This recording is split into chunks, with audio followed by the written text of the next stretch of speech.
Life in the shadow of Israel's watchtowers is unpredictable and dangerous.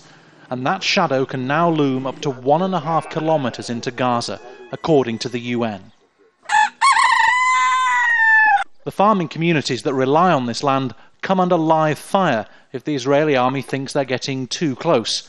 And then there's the fighting. Once I was walking to school along the road near the fence.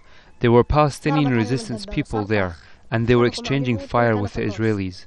I was in the middle of it, so I threw myself onto the floor, and then when the shooting stopped, I ran to the wall and hid behind it. Then I went down to the main road to a petrol station and I hid there. It was so scary, really, really terrible.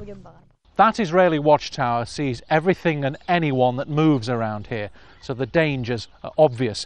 But it also puts that land that's behind me effectively out of bounds. And the UN reckons that about 35% of the farmable land in Gaza is in a similar situation. And the UN says the Israeli army hasn't told the people who live here exactly where and when they can go and under what conditions. The presence of Palestinian fighters adds to the tension. We were in here getting dressed. Outside, the Palestinian resistance and the Israelis were firing at each other. Then the gunmen ran off and the Israelis started firing tank shells at them as they escaped. One of the shells landed on our house.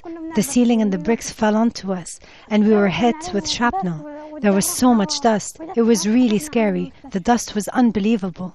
Since the end of Israel's attack on Gaza in January 2009, 25 civilians have been killed and another 146 injured for being too close to the border. That's according to the UN. Thousands more are growing up with the sounds of conflict ringing in their ears. Bernard Smith, Al Jazeera, Gaza.